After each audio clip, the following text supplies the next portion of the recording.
That was our killer whale family showing off their size, speed, power, and problem-solving abilities. These behaviors keep the whales active and engaged. SeaWorld's killer whales have inspired generations to care about our natural world. And we're excited to share their story with you today. Killer whales are the ocean's top predator. They use cooperation and communication, not just size and strength, to take their place at the top of the ocean's food web. At the bottom are small animals, like krill. At the top, the apex predator, the killer whale.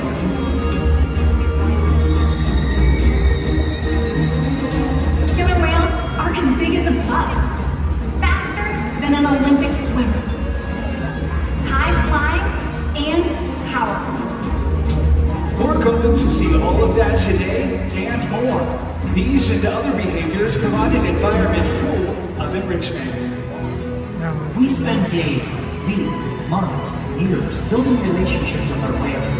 This creates trust, and that allows us to do some amazing things.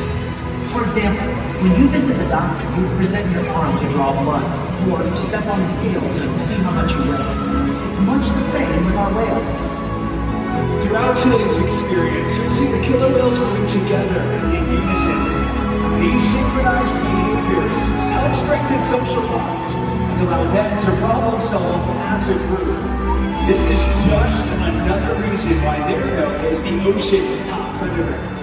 Their scientific name is the orca. Their common name is the killer whale. These 5 whales have their own personal names: Kyuquot, Tuar, and joining us right here are whales Kamea, Sakari, and Takara. Kamea is the youngest whale at 8 years old. Kamea and Sakari's mother, Takara, is the oldest whale. She's 31 years old. She's also the matriarch of our pod, which means she's the leader. These whales trust us and take an active role in their own health and well-being. Through the use of positive reinforcement training techniques, we're able to teach the whales husbandry, or healthcare behaviors. Kyland and Julie are joining us the slide outs to help demonstrate some of these behaviors. Thanks, Jacob. I'm over here on the opposite side of the pool hanging out with Kamea and Sakari, and they're demonstrating one of the very first husbandry behaviors that we teach the whales, called a foot present. Now in this position, not only do we get a great look at their entire body, but it also allows us easy access to the shallow veins on the underside of their tail flukes. In this position, veterinarians can collect a blood sample at least once a month, and the whales are conditioned to remain calm throughout the entire procedure. Now during today's presentation, you may see the trainers giving the whales tail massages or back rubs. They have very sensitive skin, and this is just one of the many ways that we can build our relationships with the killer whales. That's right, That's right, Caitlin. I'm over here with Takara, who's the matriarch of our pod, and mom of both Sakari and Kamea over there. And we're going to demonstrate another one of those very important husbandry behaviors.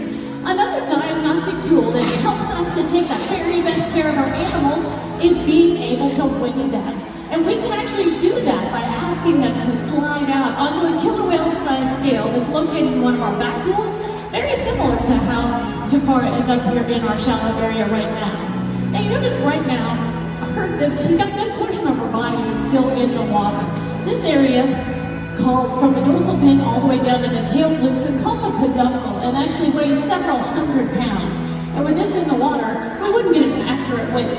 So to solve that problem, we can simply ask her to raise that tail up just like this while she's up on that scale. And that's how we know that as of Tuesday morning, Takara here is weighing in at 4,570 pounds. Now, being able to weigh our whales is very important because we need to make sure that our younger whales like Sakari and Kamea over there are growing at an appropriate rate, and that our more mature whales like Takara here are maintaining a healthy weight. But these in our blood samples, Fluke presents, are just a few of the behaviors that we can ask for our whales to make sure that they're healthy and thriving. In the care isn't just physical. Mental stimulation and play are vital, and we surprise and engage with our whales at every opportunity. Play is how killer whales teach their young to hunt, and for the adults, play is important too. It seems that they just enjoy having fun. Making time for play is an important part of life for killer whales, and for us. Hey everyone, the girls and I have moved down to the glass with our new friend Ken, and we're going to learn a little bit more about how killer whales learn. They do something called observational learning, which means when they're little, they copy their mom, other members of their pod, and here at SeaWorld, they even copy us. So what do you say? Should we play a game of follow the leader? Yeah, perfect. All right, we're going to start off by giving them a great big wave. So why don't you put your hand real high and wave at them. That was really cool. You can see they're paying great attention. Killer whales have excellent eyesight both below the surface of the water as well as above. Oftentimes out in the ocean, they're seen spy hopping or jumping out of the water to get a better look at their surroundings. So why don't we ask them for one of those jumps, okay? So just like we practiced, point straight at them. Now throw it over your shoulder. Perfect. Okay, we're gonna watch them as they swim all the way to the bottom of this 40-foot pool before they jump up and out of the water. Wow! Well, that was really awesome. Well, I am over here with Takara and my new friend Mike. Mike, why don't you say hi to everybody? Everybody say, hi Mike, how you doing? Yay! All right, thank you for helping us out. Now, we're going to talk a little bit about how killer whales communicate with one another. They can do this in a variety of different ways. They can do it by tapping different body parts onto the surface of the water, or even making sounds with their vocal on top of their head by manipulating that into different shapes to make different sounds. So you're going to ask for one of those vocalizations. Sound like what? Okay, that first signal I gave you, just 2 fingers out, just like you're conducting an orchestra. Go for it.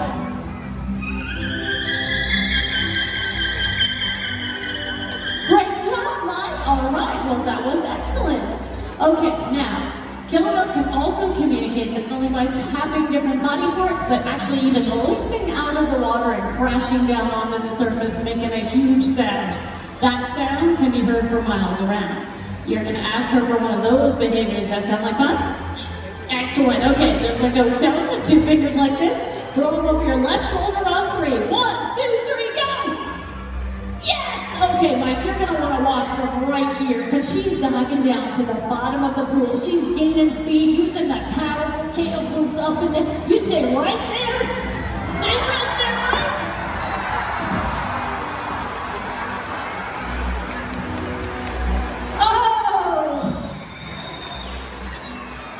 Oh, Mike. Man, I am so sorry. I had no idea that was going to happen. Oh, I'm just kidding. You know what? We have this towel here for you, though. Looky here. SeaWorld Rescue Towel. Thank you so much. Hopefully that'll help you dry out just a little bit. Thank you so much for helping us out. Oh, how about a hand for both of our audience volunteers? As you can see, killer whales can communicate by leaping out of the water and making a huge splash. SeaWorld's research and observation of the killer whales in our care has shed light on many mysteries that surround these amazing animals. For example, we know that the gestation period for a pregnant killer whale is 17 months. That's information that's impossible to obtain in the wild. However, some information can only be gained through field observation. That's why SeaWorld works with our partners, like the Norwegian Orca Survey, to help further our knowledge. Killer whales are remarkable, powerful animals, and perhaps the best expression of that power is when they hunt. Killer whales stand apart. They have no natural predators, and just about any other ocean animal can be their dinner. Depending on where they live and their chosen prey, they've developed some epic hunting techniques. Off the coast of South America, killer whales will beach themselves, riding in on waves just long enough to catch prey. They'll also create waves that knock animals like penguins or seals from ice cliffs. Most importantly, they cooperate, communicate, and coordinate as a team. Here's footage of killer whales corralling a school of herring. A whale dips in and feeds, while the other whales keep the fish together with swipes of their tail fins. In the ocean, killer whales create waves to hunt, fluke slams to stun their prey, and they can even beach themselves completely out of the water. For these whales, it's a fun demonstration, but for you, it's time to get wet.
Depending on where they live and time of year, their prey can vary.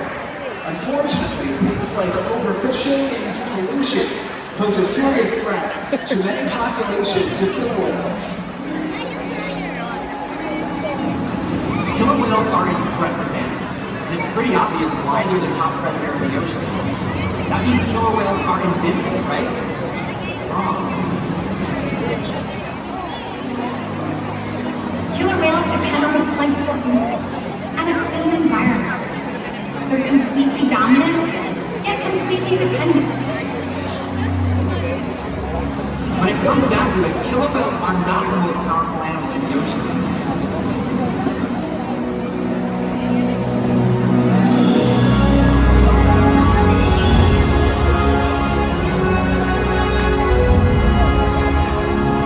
Their future depends on you.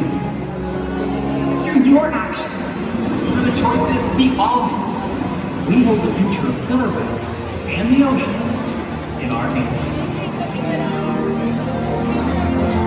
Killer whales continue to surprise and amaze us. They're the perfect ambassador for the ocean, limitless, connected, powerful, but still vulnerable. The challenges that we face can seem insurmountable. Don't give up. Be inspired. We can make a difference. The ocean needs our help, and that seems overwhelming, but together we can make it happen. There's so much to learn. So much to protect. So much to explore. The killer whale story is still being written. And there are simple things we all can do to make a difference. All it takes is one choice. One positive act. One ripple that can grow and grow. And change the world. Together, we've got this.